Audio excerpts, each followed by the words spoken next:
আব্বা আমার সব বন্ধুরা জার্সি কিনিস, খৈবার, খায়রুল, লাবু, ওই মোকলেস কাকার ছেলে লাতু, সেও জার্সি পতাকা কিনিস। আমি এখনো কিনতে পারলাম না। আব্বা তুমি টাকা দিবা কিনা কও।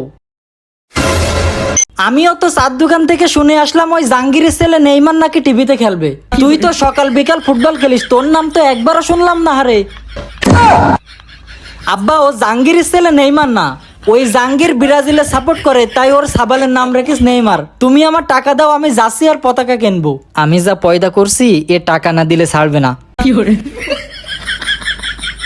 ওই জামার পকেটে দেখ 200 টাকা আছে, নিয়ে সামনের পাতে যা। আর ওই 2.5 দাগ ছেঁড়া লুঙ্গি আছে, তাই দিয়ে পতাকা বানা। আব্বা ওই 200 টাকায় আর্জেন্টিনার জার্সি পাওয়া যায়, ব্রাজিলের জার্সি পতাকা কিনতে 3000 টাকা লাগবে। আর 30 হাত পতাকা ছাড়া তো আমার সম্মান থাকে না।